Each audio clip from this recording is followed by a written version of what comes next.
मैंने भारत की अगर किसी ने नींव डाली है तो वो अशोक। कोई भी संस्कृति जीवित तब रहती है, कोई भी सभ्यता इतिहास तब जीवित रहता है जब लोगों का बनता है। कोई भारत की संस्कृति का लिखित प्रामाणिक और पुरातात्विक साक्ष्य मिलता है तो वो बौद्ध से। वेद का कोई भी लिखित रूप 6वीं शताब्दी तक नहीं मिलता है। जैसे बौद्ध विहार 20 किलोमीटर 50-100 किलोमीटर में बने हुए हैं, जहाँ बहुत सारे चैत्य हैं, बहुत सारे बौद्ध स्तूप हैं, और उसके बाद एक ब्राह्मणिकल आर्डर का नए तरीके से कब्जा होता है। उनका एक लेख है कि समाजवाद दुनिया के लिए क्यों जरूरी है। तो बोध गया पर ब्राह्मणों का कब्जा बने रहना तो बहुत ही एक शर्मनाक चीज है। बुद्ध श्रमणों और ब्राह्मणों के बीच का जो रिश्ता था वो सांप और नेवले का। समतावादी युग का, बंधुतावादी युग का कोई धर्म हो सकता है, धर्म हो सकता है, तो वो बुद्ध है। आइंस्टाइन कोई धार्मिक आदमी तो है नहीं। आइंस्टाइन बड़े वैज्ञानिक हैं, गाली दे। जैसे रामभद्राचार्य ने कहा कि अरे मोदी जो है जानता ही नहीं है कि बुद्ध कौन है, उनका नाम ले रहा है। यह एक ब्राह्मणवादी संस्कृति के खिलाफ एक बड़े संघर्ष का एक हिस्सा है कि मनुस्मृति फलाना ठिकाना नहीं, देश का नियम संविधान है।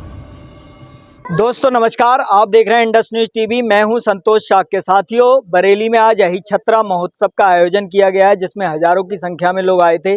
जहां पर अहिछत्र के इतिहास पर बात हुई, उसकी संस्कृति पर बात हुई और लंबी यहां पर एक मीटिंग हुई है, लंबी चर्चाएं हुई हैं।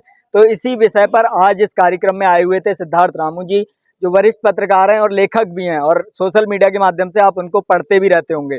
तो हम उनसे बात करेंगे कि बरेली के आने का क्या मकसद है और क्या कहना चाहते हैं। तो सर, आज आप बरेली आए, क्या कहना चाहते हैं? एक तो मैं इधर पिछले 3 महीने से अशोक और बुद्ध के स्थलों की एक यात्रा पर हूँ। तो पिछले दिनों मध्य प्रदेश गया था, सांची, भीमबेटका, सारो मारो। उसी कड़ी में मैं यहाँ भी आया, मुझे पता चला कि अहिछत्रा का यह आयोजन है। आप जानते ही होंगे, आप तो यहाँ के लोकल हैं, कि ह्वेनसांग ने भी इस जगह का काफ़ी वर्णन किया है। उसके बाद कनिंघम ने इसके आधार पर इसकी खोज भी की थी। और जैसा कि डॉक्टर अंबेडकर ने लिखा है कि नाग, असुर और द्रविड़ ये तीनों एक ही है। और ये जो पूरा एरिया था, आप सभी वो ये एक किस्म से ये नाग वंश का पूरा एरिया है, जो नाथ यहाँ ज़्यादा चर्चा में है बरेली में। असल में वो कोई और नहीं है, नाग का ही जो बदला हुआ रूप है। या जैसे आप देखे होंगे कि जो अशोक का स्तंभ वहाँ पर है, उसको आज भीम का गदा कहा जा रहा है। तो ये नामों का परिवर्तन है। तो एक तो बड़ा उद्देश्य ये था कि अरे उस जगह पर जाना जहाँ थोड़ी खुदाई हुई है और उसको देखना, और उसके साथ ही जो अहिछत्र का ये पूरा एरिया है, बरेली है, थोड़ा फर्रुखाबाद है, थोड़ा मुरादाबाद है, तो थोड़ा यहाँ इस बौद्ध संस्कृति के स्थलों की को देखना। और आज का जो आयोजन था, क्योंकि कोई भी संस्कृति जीवित तब रहती है, कोई भी सभ्यता इतिहास तब जीवित रहता है जब लोगों का बनता है। अगर वो सिर्फ किताबों में है, सिर्फ शिलालेखों में है, तो वो जीवित नहीं रह सकता है। तो उसके साथ जो इतनी बड़ी संख्या में लोगों को जोड़ने का जो आयोजन था, तो मुझे लगा कि वो लोग जो इस एरिया के हैं और जो इस संस्कृति से जिन्हें जोड़ा जा रहा है, तो उसमें भी शामिल होना चाहिए। इस उद्देश्य से मैं इस आज के कार्यक्रम में आया था। आपने बताया कि आप यात्रा कर रहे हैं जो बुद्ध और अशोक से जुड़े स्थल हैं, तो इस यात्रा में आपने क्या पाया? और इस समय संस्कृति पर और सभ्यता पर बहुत चर्चा भी देश में हो रही है, और संस्कृतियों पर बहुत सारी चर्चा हो रही है, कब्रों पे खोदने की चर्चा हो रही है। तो आपने अपनी यात्रा के दौरान क्या पाया? किस तरह की भारत की संस्कृति है? देखिए, अगर कोई भारत की संस्कृति का लिखित प्रामाणिक और पुरातात्विक साक्ष्य मिलता है तो वो बौद्ध संस्कृति है। मतलब भारत की संस्कृति के नाम पर, भारत के इतिहास के नाम पर पूरा का पूरा जो वैदिक गल्प है, ब्राह्मणिकल साहित्य का गल्प है, वही खड़ा कर दिया गया था। इस नाते आप पहले इतिहास की किताबों में पढ़े होंगे तो ईसा पूर्व 15वीं शताब्दी से वैदिक काल, उसके पहले को पूर्व वैदिक काल, उसके बाद को वैदिक काल। यानी हमारे देश में जो किसी चीज की शुरुआत ही हर चीज की होती है वो वेद से है, जो कि वेद का कोई भी लिखित रूप 6वीं शताब्दी तक नहीं मिलता है। मतलब लिखित भाषा के रूप में कहीं वेद मिलता नहीं है। वेद का जैसे मान लीजिए सिंधु सभ्यता पे आपका इंडस न्यूज समाचार है, सिंधु सभ्यता का तो एक सड़क मिल रही है, मकान मिल रहा है, स्नानागार मिल रहा है, भवन मिल रहे हैं, अरे पाटरी मिल रही है, उसके मुहरे मिल रही है, उसकी एक लिपि मिल रही है, भले नहीं पढ़ी गई है। लेकिन वैदिक सभ्यता की भारत की किसी जगह खोज करने जाइए, न कोई भवन है, न कोई मकान है, न कोई निर्माण है, न कोई सड़क है। तो अगर ये इतनी बड़ी सभ्यता संस्कृति थी तो उसको कोई तो साक्ष्य होने चाहिए, सिर्फ ये किताबी साक्ष्य क्यों है? उसके बरक्स अगर कहीं जहाँ भी मैं जा गया मैंने इसके पहले मान लीजिए बिहार के जो स्थल हैं गोरखपुर का मैं हूँ ही, तो कपिलवस्तु और कुशीनगर और श्रावस्ती तो मैं देखा ही था और जाना ही था। आप जानते हैं अंतिम वर्षों में 25 वर्ष के वर्षावास तो मतलब करीब करीब 100 महीने तो बुद्ध एक ही जगह रहे, तो वो है श्रावस्ती मतलब। लेकिन जब हम मध्य प्रदेश में गए तो मध्य प्रदेश में जो मैंने देखा कि केवल सांची हम जानते हैं, लेकिन सांची के चारों तरफ अलग अलग ऐसे बौद्ध विहार 20 किलोमीटर 50-100 किलोमीटर में बने हुए हैं, जहाँ बहुत सारे चैत्य हैं, बहुत सारे बौद्ध स्तूप हैं और बहुत सारे बौद्ध विहार हैं। तो कहीं भी आप जाइए और आप ये बुद्ध अरे अशोक का तो जान ही रहे हैं कि अगर आज की तारीख में जिसको हम लोग थोड़ा केरल कहते हैं और तमिलनाडु का एक हिस्सा कहते हैं, इसको छोड़ दिया जाए तो पूरा का पूरा जो देश है, यहाँ तक अफगानिस्तान का बड़ा हिस्सा, आज का पाकिस्तान, बांग्लादेश, आज का पूरा भारत अशोक के साम्राज्य के अधीन ही था।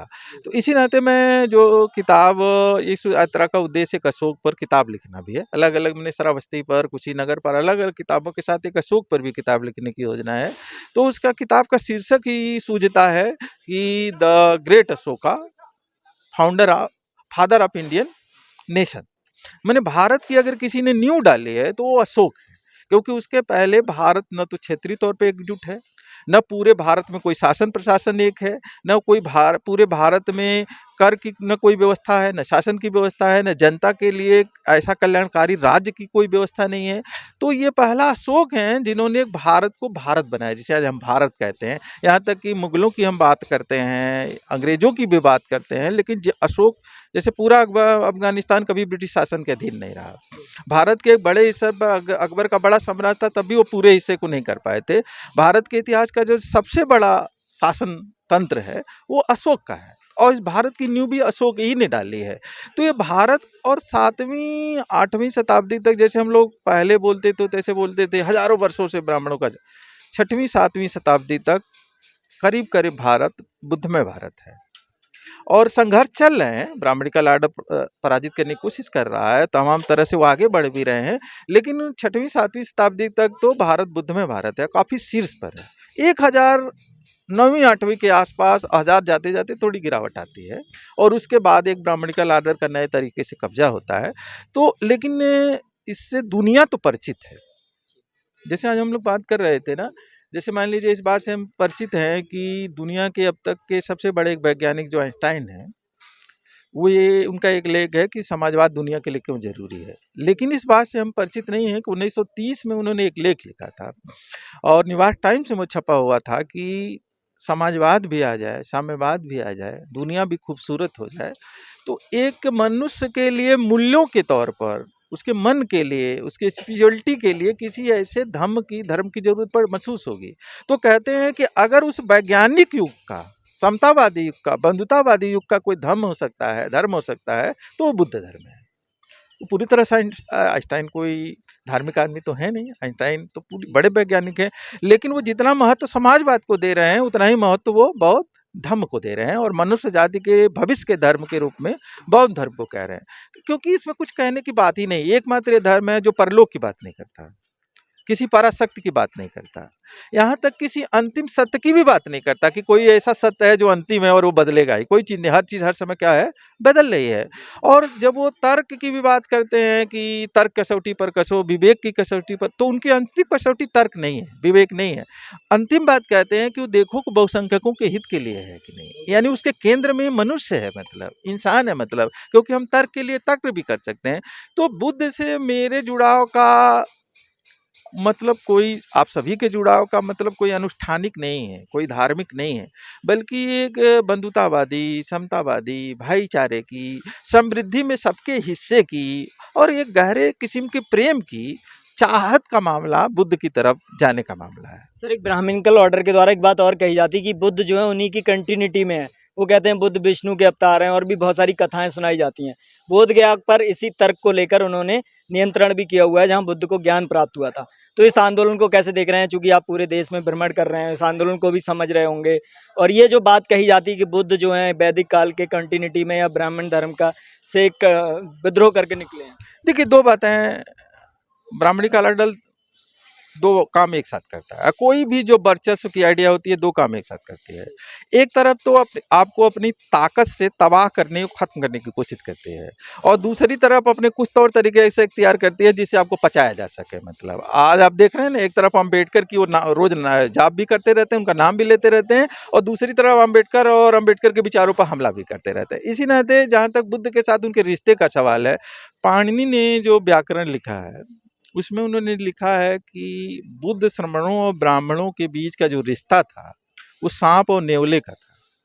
दोनों हमेशा एक दूसरे, मैंने ब्राह्मण हमेशा उसको खत्म करने पर ही उतारू थे। मतलब फिर जब वो पूरी तरह खत्म नहीं कर पाए तो फिर उन्होंने सोचा कि खत्म तो इसको नहीं किया जा सकता है, तो किसी तरह उसमें समाहित कर लो। तो फिर उनका एक अवतार बना लो, 10वां अवतार बना लो। लेकिन आज भी देखिए तो रोज बुद्ध को गाली दे, जैसे रामभद्राचार्य ने कहा कि अरे मोदी जो है जानता ही नहीं है कि बुद्ध कौन है, उनका नाम ले रहा है। बुद्ध ने तो कैसे देश को तबाह कर दिया, देश के पराजय के लिए भी उन्हीं पर दोष देते रहते हैं। असल में बुद्ध का और श्रमण का जो आर्डर है वही ब्राह्मणवाद के लिए सबसे बड़ा खतरा है। इस देश की जो सबसे अन्याय की व्यवस्था है, जिसके साथ पूंजीवाद भी जाके जुड़ गया है, उसके लिए वो खतरा है। और जो बुद्ध बोध गया का मामला है ना, ये भी धार्मिक मामला नहीं है, एक सांस्कृतिक मामला है। कि आज भी, मैं तो उस समय जब पिछले दिनों पटना में आंदोलन शुरू ही हुआ था तो मैं बोध गया, उस पटना वाले सम्मेलन में भी शामिल था, बोध गया भी गया था। आप वहाँ जाएंगे ना तो बड़ा शर्मनाक सा लगता है। एक तरफ बुद्ध की मूर्ति है, वो पोखरा है, वो झील है, और वहीं पर अंदर भी पिंडदान हो रहा है, वहीं चूर की धारे भी हो रहे हैं, वहीं जाति पात की भी बातें भी हो रही हैं, वहीं स्त्री पुरुष गुलामी की बातें भी हो रही हैं। तो बोध गया पर ब्राह्मणों का कब्जा बने रहना तो बहुत ही एक शर्मनाक चीज है। मतलब और इसको किसी भी प्रगतिशील व्यक्ति को, किसी भी भाईचारे वाले व्यक्ति को बहुजन दलित आंदोलन को एक जगह के कब्जे का मामला नहीं समझना चाहिए।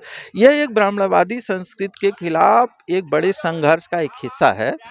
जो संघर्ष हम यहाँ कर रहे हैं उसी संघर्ष का वो एक विस्तारित रूप है। और मेरा तो ये जगह और आपका मंच आह्वान का नहीं है, लेकिन मैं आह्वान कर भी रहा, अपने सोशल मीडिया से भी किया था कि हमको हर जिले में, हर कस्बे में, हर जगह जहां हमारी जैसी ताकत हो, हस्ताक्षर अभियान चला करके, ज्ञापन दे करके, आंदोलन दे करके, धरना दे करके, कि 100 साल हो गया इस लड़ाई के। धार्मिक जब से अंगपाल ने लड़ाई शुरू की 100 साल पूरे होने जा रहे हैं, और 100 साल में भी अभी हम उसको ब्राह्मणों के चंगुल और वर्चस्व से मुक्त नहीं कर। वो कहने के लिए वहां लिखा हुआ है कि 4 हिंदू होंगे। आपने उसका पता लगाइए, हिंदू मतलब इस देश में क्या होता है। हिंदू तो असल में इस देश में हिंदू की परिभाषा में तो केवल ब्राह्मण ही आते हैं, और तो कोई हिंदू रहा नहीं। फिर उसमें क्षत्रिय वैश्यों को शामिल कर लेते हैं, लेकिन हिंदू तो केवल ब्राह्मण है। क्योंकि एक सारे बढ़िया नियम तो केवल उन्हीं पे लागू होते हैं। ब्राह्मण की परिभाषा में वही शुद्ध अरे हिंदू है। मतलब तो हिंदू के अलावा तो सब, ब्राह्मणों के अलावा सब हिंदू है। तो जब भी कहा जाता है कि इसमें इतने हिंदू रहेंगे तो उसका मतलब कहा जाता है कि इसमें इतने ब्राह्मण रहेंगे, उसका अर्थ यही होता है। तो मैं तो उस आंदोलन के पूरी तरह साथ हूँ, और पहली बार पॉलिटिकल पार्टी के तौर पर मैं देखा हूँ कि चंद्रशेखर खुल के आए हैं। लेकिन क्योंकि हमारे भाजपा तो राम मंदिर के आंदोलन के साथ खुल के खड़ी हो जाएगी, लेकिन हमारी दलित बहुजन पार्टियों को काफी मतलब वो होता है, परेशानी होता है, संकोच होता है। उनको लगता है कि जो उनके वोटर हैं वो, उनके वोटर जो हैं भाग जाएंगे, कुछ हो जाएंगे। तो मुझे लगता है, लेकिन जो वही जनता का आंदोलन बनेगा, ये पार्टियां वोटरों का गुलाम होती हैं। मतलब जब यूं लगेगा कि नहीं दलित बहुजनों का एजेंडा ये बन गया है, तो वो पार्टियां भी कहना शुरू करेंगी कि हाँ बोध गया कि मुक्ति, ब्राह्मणों से मुक्ति होनी चाहिए। लास्ट में मैं यही लेना चाहूंगा कि आपने कहा कि ब्राह्मणवाद और पूंजीवाद जो है गठजोड़ कर चुके हैं, तो अब आपको क्या लगता है आगे का रास्ता क्या है, या देश कहाँ जा रहा है? चूंकि देश में आप इस समय बहुत ज्यादा अराजकता भी है, दक्षिणपंथी भी हावी हो रहे हैं, पूंजीवाद अपने चरम पे है, तो क्या लग रहा है? एक देखिए, जब कोई चीज बहुत बुरी हुई सी दिख रही होती है ना, तो कुछ उसके अच्छे पक्ष भी होते हैं। मतलब अब उसमें अच्छा पक्ष इसका ये है कि ये जो ढका हुआ ब्राह्मणवाद का चेहरा था ना, मोदी ने और एसएस ने इस चेहरे को पूरी तरह खोल करके सामने ला दिया है। और अब देश में एक किस्म का ध्रुवीकरण हो रहा है। कांग्रेस भी उस मजबूरी में अंबेडकर और ये सामाजिक न्याय, आबादी, ये वो तमाम बातें बोल रही है।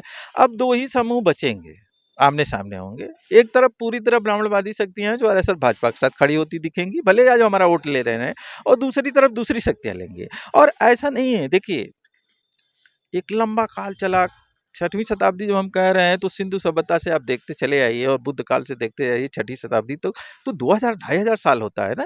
एक हमारा काल भी चला, फिर वो भी जीते, फिर रैदास कबीर तमाम लोगों ने, मध्यकाल में एक जबरदस्त पलटवार हुआ, फिर हम थोड़े से कमजोर, फिर अरे अम्बेडकर ने, फूले ने, पेरियार ने, एक बड़ा पलटवार हुआ, एक संविधान तो स्वीकार करना पड़ा ना। ये अरे मानना तो पड़ा कि मनु स्मिथ फलाना ढिकाना नहीं, देश का नियम संविधान है ना। देख फिर हमको विजय मिली, फिर हमारा कारवां आगा मिला, फिर हमसे कुछ चूक हुई, फिर उन्होंने कब्जेदारी की, फिर हम अपनी चूकों पर विचार कर रहे हैं। आज ही जो यहाँ लोग बोल रहे थे, अच्छी बात बोल रहे थे। हमारी चूक क्या हुई कि हमने बहुजन दलित आंदोलन को ये समझ लिया कि ये कुर्मी का अलग आंदोलन है, पटेल के मन जातिवादी आंदोलन में बदल दिया। जो तो चीजों पर नए सिरे से सोचा जा रहा है। और यहाँ आप यहाँ हैं और आसपास देख रहे हैं, हमसे तो कोई कहता है कि कुछ हो नहीं रहा है, तो मैं कहता हूँ या तो आप कहीं जाते नहीं हैं या तो देखते नहीं हैं।